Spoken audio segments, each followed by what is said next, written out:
Good afternoon. Last class we were discussing the exact solutions of Navier-Stokes equations, and we appreciated the fact that in certain special cases of steady, incompressible, laminar, fully developed flow, the Navier-Stokes equation is converted to ordinary linear differential equations. This is because of the fact that the inertial terms, the left hand side of the Navier-Stokes equation, identically vanishes. So therefore, it is possible to have a closed form solution by integrating the resulting Navier-Stokes equations, and we have already discussed a situation like Couette flow. Today we will discuss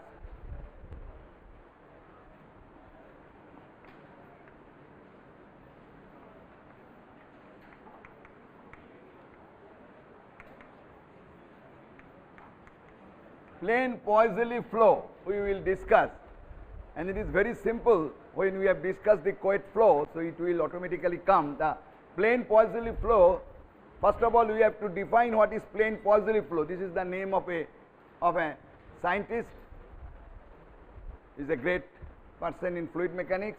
So this flow is like this.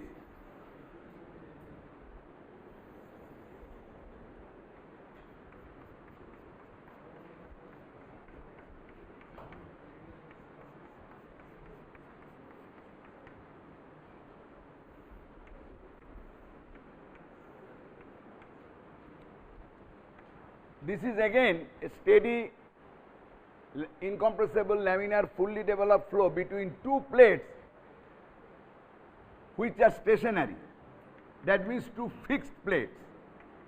In Couette flow, one of the plates was moving with a velocity relative to the other, so that the flow was caused by shear, at the same time pressure gradient if it is imposed. But here, since the two plates are held stationary, the flow takes place only by virtue of the pressure gradient.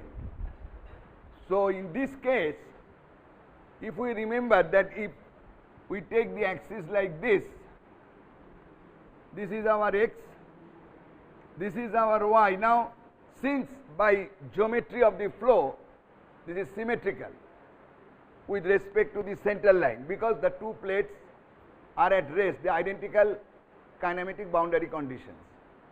So therefore, it is convenient to use this as the axis x at the central line, y and z. Now in general, we have already developed that in Cartesian coordinate system,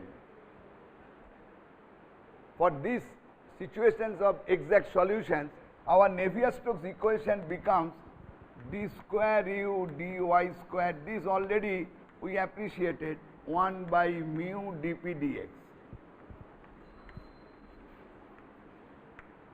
V0, w by definition 0, there is no velocity in the z component, and the width of the channel is so large compared to this spacing or the height, and here we define this as h,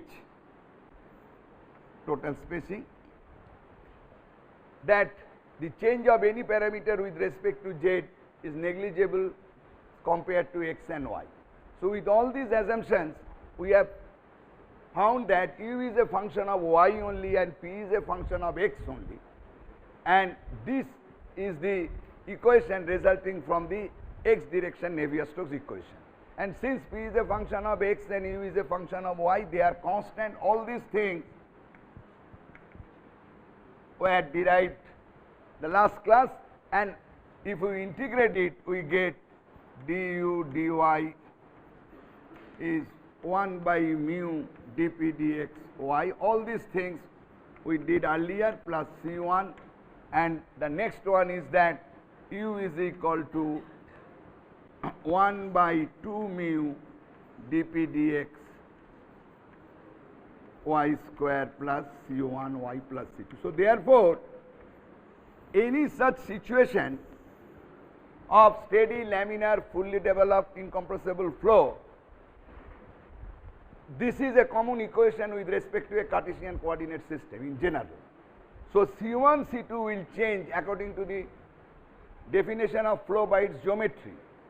So, plane Poiseuille flow is specified by the two fixed plates. So, therefore, our boundary conditions will be at y is equal to plus minus h by 2, that means at two walls h by 2 and minus h by 2, since we have taken the x axis along the center line.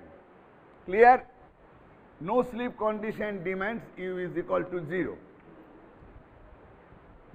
Since the flow is axisymmetric about this center line, okay, then we can write at y is equal to 0 du dy 0, and this comes from the physical sense that it is symmetry, and if we take this type of axis, that means plus h by 2 minus h by 2, we have the same results, which means that C1 has to be 0 mathematically at y 0 du dy 0. That means there cannot be any term containing the first power of y. And if we put this boundary condition, we get C2 is equal to h minus 1 by 8 mu, I write h square by 8 mu minus, this is a style of writing, minus dp dx. So, C2 becomes h square by 8 mu minus dp dx. So, if you substitute this C2 here, finally you get the velocity profile like this, h square by 8 mu, you take this as common, minus dp dx into 1 minus 4y square by h square. If you just put the value of C2 here, then you get this equation, and it can be written in a form like this, which looks better, dp dx into 1 minus y square by h by 2 whole square, that means square of the half height or half spacing of the channel. Okay. So, this is the u. Now, it is clear from this equation that u is maximum. Now, one thing, before that one thing, you see that if dp dx is 0, u is 0 here, unlike the Couette flow, because here the flow is driven by the pressure gradient and it is known as pressure driven flow, and it is at the same time apparent that the sign of dp dx and u are consistent. If you have a negative pressure gradient, that means pressure decreases in the positive direction of x, which is known as favorable pressure gradient. That means the pressure force on a fluid element acts in this direction, positive direction. Pressure upstream is high, downstream is low, and in that case u is positive. And accordingly, the reverse is true, that dp dx is positive, that when the upstream pressure is, downstream pressure is more than the upstream pressure, which we call as adverse pressure gradient. When the pressure force on a fluid element is in the direction opposite to the positive direction of x, in that case this causes a velocity in the negative direction. That means flow is solely governed by the pressure gradient and is known as pressure driven flow. Now, the maximum velocity occurs at y is equal to 0, and whose value is, now it may be maximum, minimum, the way you define it. If it is in the negative direction, you call it a maximum, minimum, and it is the positive direction with dp dx negative, you call it as a maximum. And accordingly, you see the du dy, d square u dy square sign depends upon dp dx from the first governing equation. If dp dx is negative, d square u dy square curvature as in, that means velocity has a maximum. And if dp dx is positive, d square u dy square is positive, that means velocity has a minimum. So, it is a question of sign convention, but the value of u max is this. So, sometimes we can write that u by u max, this is another way of representing, is 1 minus y square by h by 2 whole square. This is the velocity distribution. The next task is to find out the volumetric flow rate, Q. Now, volumetric flow rate, to find out, I have told you earlier that if I take a small element dy here, and if you consider its width as b, a small element like this, a cross sectional plane, that means if you see this view, it is like this. It is like this.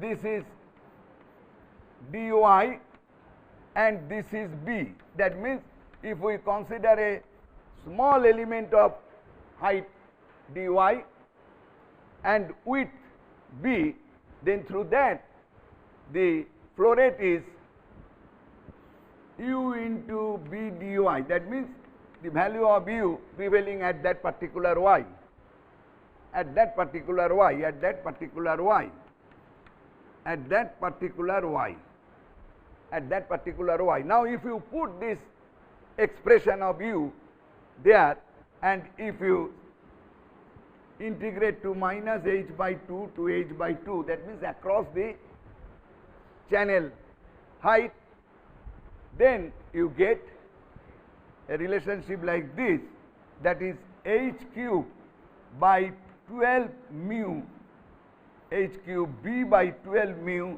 into minus dp dx. That means you just substitute this u and simply you integrate with y. This will be dy, this will be y squared dy, y cube by 3, and accordingly you get this expression.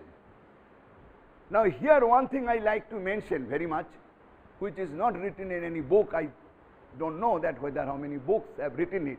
Now, volumetric flow rate is usually a scalar quantity, but if you deduce this way, we come across with minus dp dx. So, if you think of the sign of dp dx, because dp dx is pressure gradient, it must have a sign. So, dp dx is either negative or positive, that will indicate whether pressure is increasing or decreasing in the direction of flow. So, therefore, q indicates a sign, but it is better in my opinion to write q as h cube b by 12 mu the absolute or mod value of dp dx. I take only its value, and this represents a scalar quantity flow rate across a section. U average as average velocity in fluid flow is defined by the volumetric flow rate. That means for internal flow through a duct is defined as volumetric flow rate divided by the cross sectional area. And if you do that, cross sectional area is b into h, then you get h square by 12 mu mod of dp dx. Of course, here you can put that minus dp dx type of thing to show the direction of u average, which will be inconsistent with the direction of u. But if you think this way, that average flow velocity I will consider as a scalar quantity, it is a cross sectionally average based on the volume flow rate, and which will simply represent the value whether in the distribution u local velocity will have its sign accordingly with the sign of dp dx. So, therefore, you can keep this intact to show the u average as a scale of the q, that is volumetric flow rate, which is a scalar quantity. So, it is simply h square by 12 mu dp dx. And if you see, compare it with u max, then we can write that u average is 2/3 of u max, 2/3 of u max. Clear? Now, the next task for us is to find out the shear stress at wall. Now, shear stress here takes place in the direction of x at any plane which is perpendicular to y, whose normal is in the y direction. So, tau xy, from a general relation we know mu into shear rate or rate of angular or shear strain in xy plane, that is del v del x plus del u del y. But at this moment this is not necessary, because we know everything here that there is no v component and u is a function of y only, du dy. So, therefore, tau we can write let us consider tau at y is equal to minus h by 2. Now what is du dy? Du dy is this one. Du dy is C1 is 0, 1 by mu dp dx into minus h by 2. So therefore it is 1 by mu du dy, mu is cancelling each other, okay, h by 2 into minus dp dx. H by 2 into minus dp dx. If you put this value y is equal to minus h by 2. Now tau at the upper wall y is equal to h by 2 is what? H by 2 into dp dx. This is the value of shear stress at two walls. The value, numerical value is the same because of the symmetry. But about the sign, you see one thing, that here first let us consider a flow taking place in the positive direction, u positive. Then what is dp dx? Dp dx is negative. So if dp dx is negative, so tau at the lower plate is positive, that means in the x direction, whereas tau at the upper plate is negative in the opposite direction. True from these two equations, but physically it is not so, because the flow takes place in this direction. This is the flow direction. This is the flow direction. So shear stress at the lower plate is acting in this direction, and the shear stress on the upper plate should act also in this direction. So where is the problem? Where is my confusion? This is because the coordinate, yes, the upper plate implies a tau xy is opposite to that. A positive tau xy is in the opposite direction, because this is a plane where the normal is the negative y, not the positive y, correct? I think this thing has been emphasized by Professor Suman Chakraborty. When you specify the sign of a stress, it is at second order tension. So it has two signs. One is this direction, another is the plane specifying the direction, outward normal. So but the normal, outward normal is in the negative y direction, and that's why this sign convention is there. So with this thing, now I will go to the most important parameter of any fluid flow analysis with which engineers are mostly interested, is the drag on the surface, solid surface, for external flow and for internal flow. For internal flow it is most important, because it is the shear stress at the solid surface that determines the pressure drop.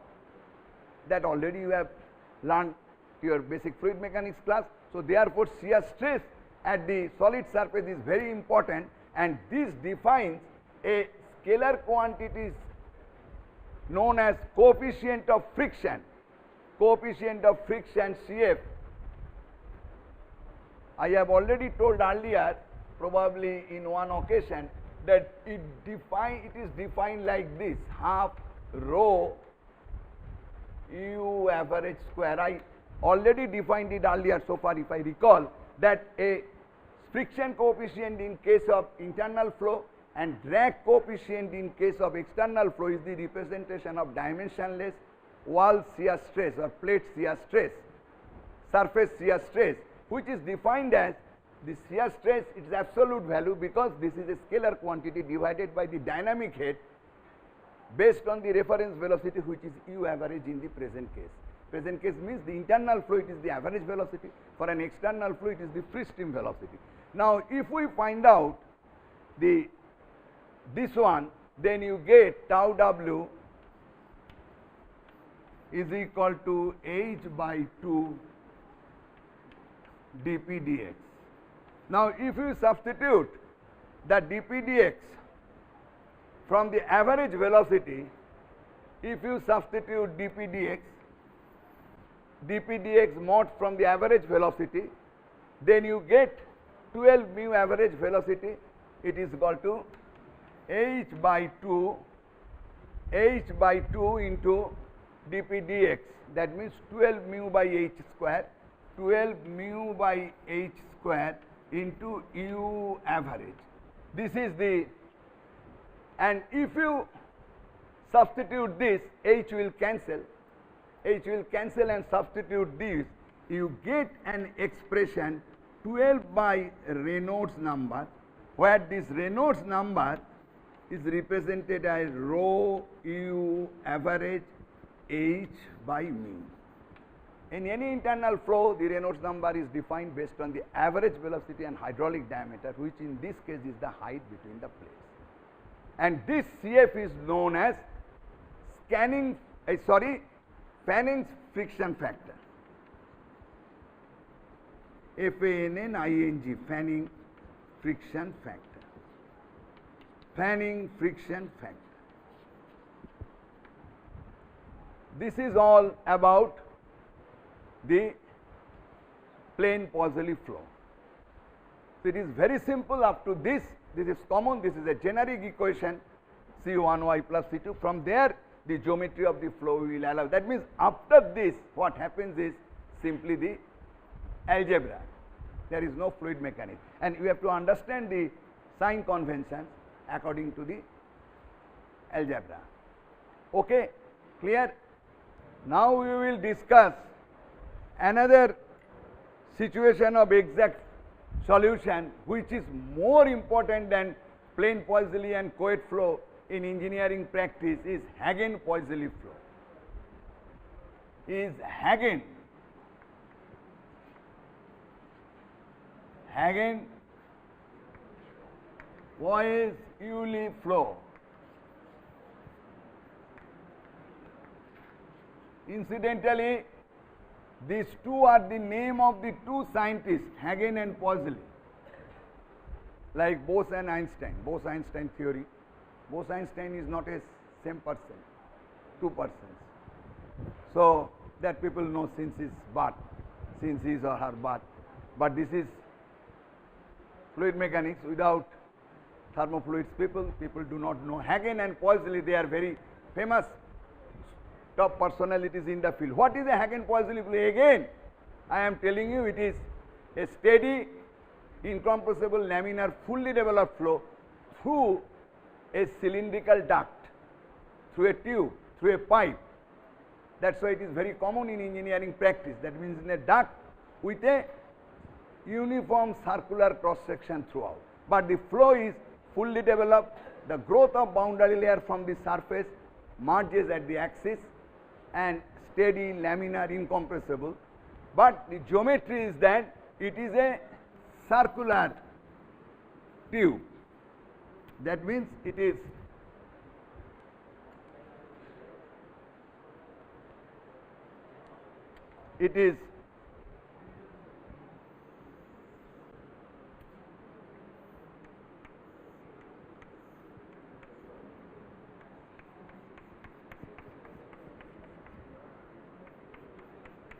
now, if we analyze the flow through a tube, through a duct with circular cross section, it is always convenient to use the cylindrical coordinate system, cylindrical polar coordinate system. And in cylindrical polar coordinate system, a point here is represented by its three coordinates. One is the R, and the central line is considered to the line at R is equal to 0. And to represent this point in a cylindrical polar coordinate system, we have to see the cross-sectional view of this duct. And if you see this cross-sectional view, it will be better. That means this point comes here, and this is our radial coordinate. And with respect to any preferable direction, this is the theta that you already know, and Z is the third dimension perpendicular to this plane. That means in this view, this is Z. That means its Z is considered some Z is equal to 0 plane, you consider this Z. Its Z location is this. That means R theta Z is the coordinate of the point. So theta is the azimuthal coordinate, r is the radial and z is the axial coordinate. Now, after specifying the coordinate system, fluid mechanics stops here, only mathematics. Why? This is because this flow is a fully developed flow. Before that, by the geometry of the flow, it is axially symmetric or azimuthally symmetric. That means it is symmetric with respect to r is equal to 0, which we call as an axis symmetric or azimuthal symmetric flow. And this type of flow, where the boundary conditions are also symmetric, because around the entire cylindrical surface at all values of r, it is a no slip condition valid u0. That means it is azimuthally symmetric, which can be mathematically written as del del theta of any parameter is 0. Of any parameter, this comes first from the definition of the problem. That means the problem is azimuthally symmetric, for which the r is equal to 0 is taken as the central axis. Okay. Next is the fully developed flow, and this fully developed flow condition, as you know, that del Vz, del Z is 0. That is the requirement of fully developed flow, that Vz ceases to be a function of Z. I have told earlier also, it is function of r only, because there is no dependence on theta. So therefore the consequence is that Vz is a function of r only. Well, now let us write the continuity equation. Let us write the continuity equation. Now continuity equation for an steady incompressible flow, as you know, that divergence of the velocity vector is 0.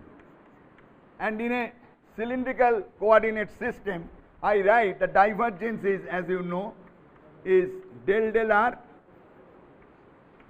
ijk if Vr V theta. Now I have to define Vr. Vr is this in the r direction. Vz is along the z direction and V theta is along the theta direction. So therefore, this is 1 upon r del del theta j plus del del z k, and V, the velocity vector, is defined as Vr ijk are the unit vector in theta plus and Vz k. Now this is a preliminary vector calculus. This becomes 1 upon r del del r of r Vz. This has been told in your fluid mechanics class. RVR plus 1 upon r del V theta del theta plus del Vz del z. That means it is counterpart of del u del x plus del v del y plus, it is the counterpart of del u del x plus del v del y plus del w del z 0. So this is the continuity equation. If we invoke the continuity equation, this is 0 because V theta is absent. The flow is defined with V theta 0. There is no tangential component of velocity. It is not that only del del theta of any parameter is 0, but tangential component of velocity is absent. But both the cases that this term is 0. Then del Vz del z by the definition of the fully developed flow 0. So we have then the only option, that means this equation tells this is 0.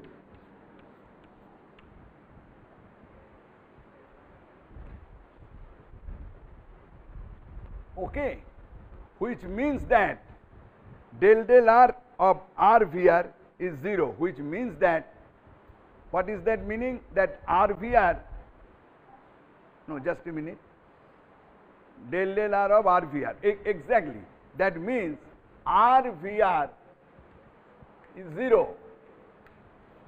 Why? This is because similar way the we obtained that del V del y 0 means V 0, because impermeable boundary. So if you apply this RVR from this point and go for each and every point in the flow, you get the RVR 0. You understand me? That means del del of any del del y, for example, here a del del r of any parameter is 0, means that parameter is 0 provided this boundary conditions tell that two surfaces or along the surfaces this is 0. That means it will have 0 velocities in the entire field. So this is a mathematical consequence, and this has to be understood like that. If you put that condition at the surface, so you see that the immediate next point, immediate vicinity to that surface has to be 0 if that gradient is 0. So that way next point will 0. So it cannot initiate any value. Mathematically, it means that the field itself is 0. You understand? But if the surface, any one of the surface, here it is a single surface, but in case of two plates, if one of the surface is permeable, there is a suction or blowing, then this is not true. That means even if this change with the y is 0, the field is not 0. Clear to everybody? So the similar way we obtain that del v del y 0 v 0, RVR 0 means next step RVR 0, VR is equal to 0 except a singularity at the axis where r is equal to 0. That singularity I will show you how to tackle with the velocity distribution equation. So therefore we get that VR 0, V theta 0 and Vz is a function of r only. Now you see that since del p del theta 0 and there is no theta component of velocity, I don't want to invoke or call the Navier-Stokes equation in theta directions. It is unnecessary. It is not required. You can see in your book how it is written. Now in art direction equation also, in absence of Vr and V theta, will give you del p. There cannot be a pressure gradient. If you expand, because in this short time I don't want to write it, this remains as your task, that probably it has been taught earlier, that if you expand the Navier-Stokes equation in art direction, you will see in absence of Vr and V theta, del p del r will be 0. This is similar to the Couette flow or plane Poiseuille flow in Cartesian coordinate, del p del y is 0. That means cross gradient is 0. And it is very easy to physically understand, since there is no velocity in the art direction and no azimuthal velocity, no pressure gradient can exist. The question of azimuthal velocity comes because of the tangential velocity, a radial pressure gradient is created, which is responsible for the centripetal acceleration and the centripetal force. So probably those things have been taught at your fluid mechanics, basic fluid mechanics class. So therefore in absence of Vr V theta, there cannot be any radial pressure gradient. So del p del r is 0 and already parameter with respect to theta is 0, del p del theta 0, we wrote it earlier. The consequence is p becomes a function of z. It is in the similar line we did with the Cartesian coordinate system for plane Poiseuille and Couette flow. Then I recall or invoke the art direction equation, Navier-Stokes equation. What is that? Rho dvz dt is equal to minus del p del z plus mu of Laplacian Vz. Now I expand this for clarity, this temporal derivative, though it is not required. You can tell, sir, we know that a steady flow temporal derivative is 0. However, for the clarity, then Vr del Vz del r plus 1 by r, rather V theta by r del Vz del theta plus Vz del Vz del z del Vz del z equals to minus del p del z plus mu del square Vz.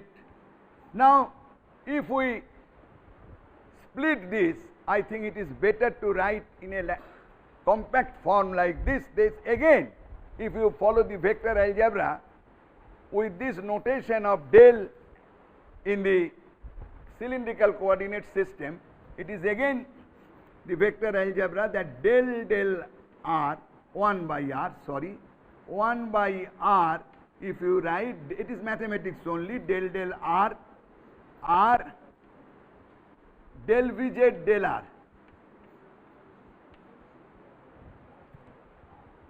plus 1 by r square del square v theta del theta square plus del square Vz del r square. That means it is counterpart of the Laplacian in Cartesian coordinate del square u del x square plus del square v del y square, sorry, del square u del y square plus, sorry, this is Vz plus del square u del z square. So it is the counterpart of that, so it is in cylindrical polar coordinate system. Now we know, first come here, the steady flow 0. We see how the z direction equation motion, the inertial term identically vanishes. Vr absent, v theta absent, and here though Vz is there, but del Vz del z 0 because of fully developed inertial term vanished. Now already it is proved that P is a function of z, so it should be written in terms of ordinary differential equation. And here also there is no dependence with theta for azimuthal symmetry, and there is no dependence with del z square. There is no dependence with z, del square Vz del z square. So only this term remains, and also here I can replace this term as d, that means ordinary differential equation. That means from here what I get 1 by r ddr of r dvz dr is equal to 1 by mu dp dz. From this equation I get this. I think it is okay, so that I can finally get from all three Navier-Stokes equations in three directions r theta z this equation, the way we obtain for Cartesian coordinate systems also, for plane Poiseuille and coed flow. Now it becomes simple mathematics integration. Since Vz is a function of r and P is a function of z, the equality holds good for a constant, which means from here only the logic tells that P is a linear function of z and u is a quadratic function of r. So that equality holds good, they become constant, that is second derivative of Vz with respect to r and first derivative of P with respect to z becomes constant. Okay, all right. Now you integrate it. The first integration goes ddr of this, that means r dvz dr equals to, you just multiply with r and integrate, that means r square by 2 mu dp dz plus c1, and then next one is dvz dr is r by 2 mu dp dz plus c1 by r, and the next one is Vz is r square by 4 mu dp dz plus c1 ln r plus c2. And here also the boundary conditions are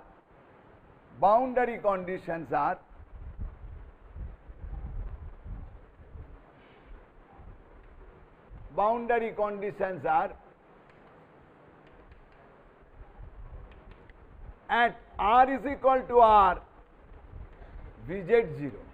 We have two constants. Another boundary condition is the azimuthal or axis symmetric boundary condition, which means dvz dr at r is equal to 0, rather you write in the same fashion, r is equal to 0, dvz dr is 0. dvz dr is 0. Okay, and this automatically tells that this equation cannot have a term like this. ln r is, that's why I told that this will be tackled, that singularity at the center at r is equal to 0 will be tackled automatically by allowing this c1 to be 0, so that this term vanishes. And similarly, in the dvz dr term, this term cannot happen to have a singularity. So therefore, this term will not come at all, and this becomes symmetric about r is equal to 0. And if you put that, you get C2 is equal to capital R square by 8 mu, sorry 4 mu, I am sorry 4 mu into minus dp dz.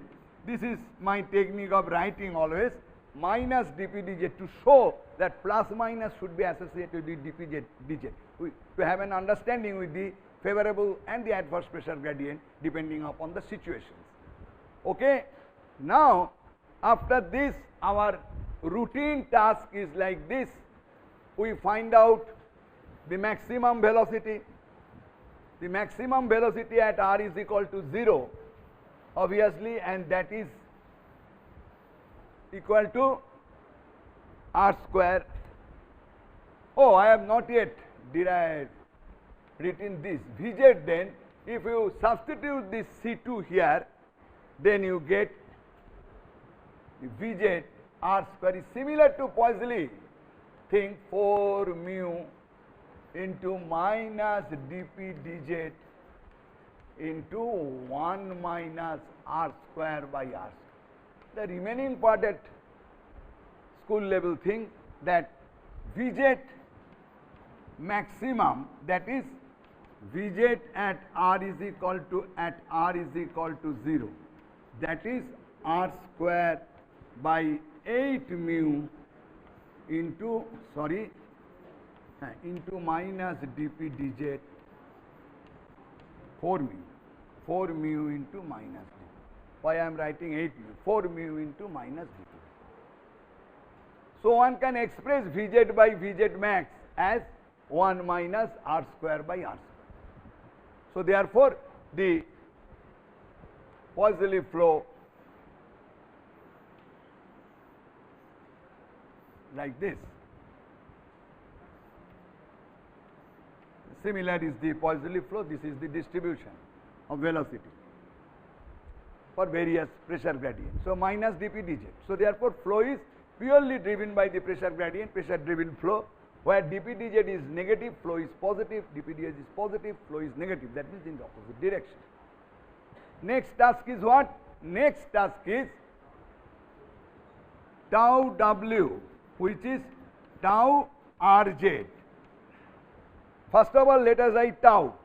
That means shear stress in the direction of flow, which is in the rz plane. At any plane parallel to the flow, that is rz plane, which can be written as mu into corresponding rate of angular or shear strain, that is del Vz del r plus del Vr del z. This has been taught at your basic fluid mechanics class. Since in this case Vr is not there and Vz is a function of r, therefore tau is mu dVz dr.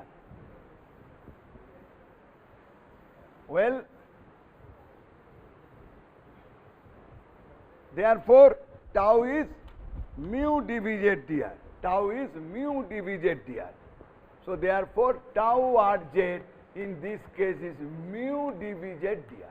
Now rest part is very simple and routine. So tau w is nothing but tau rz. Now let us find out tau rz, mu dVz dr. What is dVz dr? So if you find out dVz dr, it will be, now let us find out this also. Tau, it is r twice r square is cancelling, r by 2 mu into dp dz. Tau rz is r by, that means you get dVz dr from here. I have rubbed this, dVz dr was there in the solution. So dVz dr if you make, then you get this value, that tau is equal to r by 2 mu. You get 2r, 2 cancels, and 2 mu r square. Oh, mu also will not be there, r by 2, very good, r by 2 dp dz. There is no mu. Clear? So therefore, tau w, that means r by z. What is tau w? Tau w is equal to tau rz at r is equal to r. That becomes is equal to r by 2 into, and here again the same understanding that dp dz negative gives a positive flow, and shear stress physically acts in the positive direction, but it gives a negative value mathematically because the plane is tau rz negative, because r is downward. Very good. Okay. So similarly, if you write the friction coefficient as this, half rho, before that I have to find out Vz average. Sorry, I have not found out the Vz average. Before that I have come to the shear stress. Now let us find out average velocity or volumetric flow rate. Volumetric flow rate, again volume average flow. In case of a plane geometry, the volume average flow is simply the arithmetic average. But here the volume average flow, to find out, we have to consider a elemental area, annular area with thickness dr at a radius r, thickness dr, which is represented here like this. This is the dr in this diagram, which is an annular ring with thickness dr. That means therefore the area is twice pi r dr, the area of the annular ring is twice pi r dr, and this is written as u into dA, that is twice pi r dr. So this is the volumetric flow rate, u into dA. Here dA is annular area twice pi r dr, and this integrated 0 to r, and you get a value of this pi r4 by 16, 8 mu into minus dp dz. That means if you substitute this distribution, sorry, I am extremely sorry, this will be Vz. So if you substitute this Vz expression here, and you get pi r4 by 8 mu minus dp dz. And to represent the q, you can express this as the modulus of this. That means q can be expressed as pi r4 by 8 mu. I think this is more reasonable to understand because volume flow rate has no sign, and Vz average therefore is equal to, then divided by the cross sectional area, that means r square by 8 mu into dp dz, which is Vz max by 2. Now I come to the coefficient of friction, the same way as I did earlier for plane Poiseuille flow. If you define the coefficient of friction Cf as tau w by half rho Vz average square, and if you use this tau Vz average from here, if you dp dz, if you tau w is r by 2 dp dz, so if you substitute tau in terms of dp dz and dp dz in terms of the Vz average as I did earlier, then it becomes equal to 16 by Reynolds number, where Reynolds number in this case is defined as rho Vz average 2r by mu. I don't want to spend time in such small school level calculations, that I tell you that tau w is r by 2 dp dz. Here it is dp dz, you can use the modulus of that, which will be again substituted in terms of Vz average. so that tau w will come in terms of Vz average, rho will be there, and this thing is denominator. Ultimately this will give, this is a Reynolds number defined on the basis of the diameter 2r, diameter of the cylindrical duct, which is the hydraulic diameter, as you know, which is defined as 4 cross sectional area divided by the 4 times the cross sectional area divided by the weighted perimeter, and this comes out to be the diameter 2r, rho, and average velocity mu is the dynamic viscosity. So here I end this discussion on Hagen-Poiseuille flow, but at the end I like to tell you one thing which I ignored from the beginning. Whenever I write the Navier-Stokes equation, it is del P del X, del P del Y, or del P del Z. What is this P? You know, P is the piezometric pressures. So in all books, in my book also you will see that people use P with a star. I think Professor Suman Chakraborty has told, when the Navier-Stokes equation was derived, we got rid of the body force terms. There is no body force we consider except gravity, and we write the pressure gradient.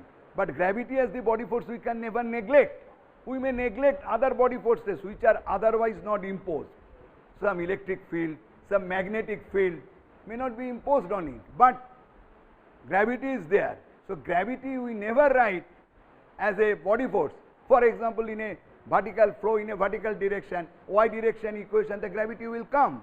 Or in an inclined flow, inclined plane, you have seen that liquid flowing, so gravity. So that gravity is taken into account by piezometric pressure. This has been told, it is a very preliminary knowledge at your basic fluid mechanics class. So all this P, what I have used, you consider this as a piezometric pressure. That's why in books usually it is written as P star.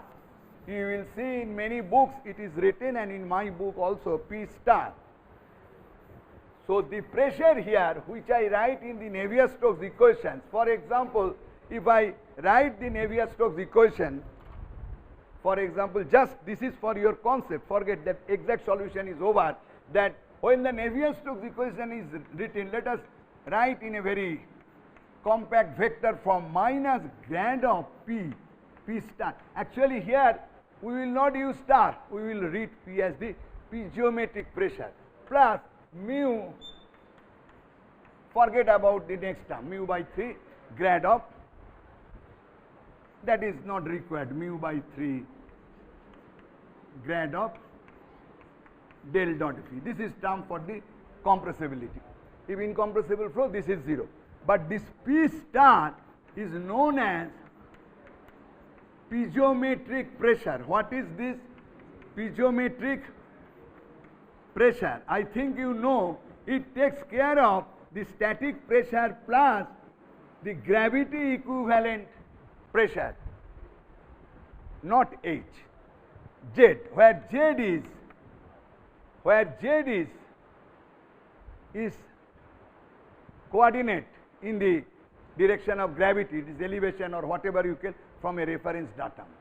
For an example, when I told that the imposed pressure gradient, for an example like this, when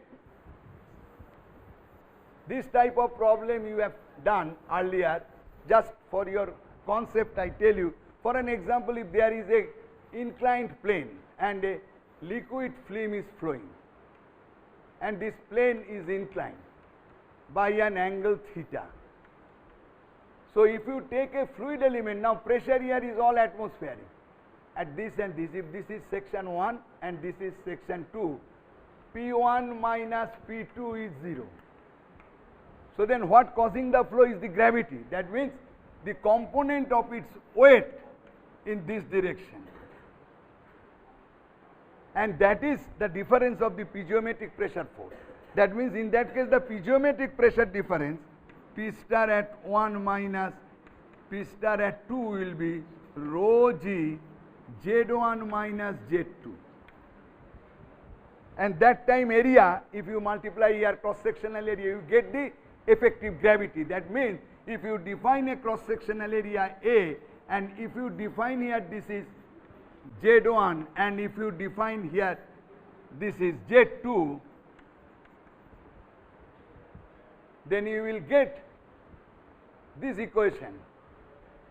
That means if you define this as length, so the effective gravity, that is W sine theta, that means this is in this direction, W sine theta, which is causing the element to come, liquid to flow, and that is given by this rho g, Z1 minus Z2 into the cross sectional area will be the pressure force. That means when we deal with this type of very simple equation at the very fundamental stage or the basic stage, preliminary stage of studies, we don't think of that piezometric pressure. We simply make the force balance, that the gravity is pulling this, and if the shear force in the liquid at the wall balances the effective gravity, then the film flows with the constant or uniform velocity.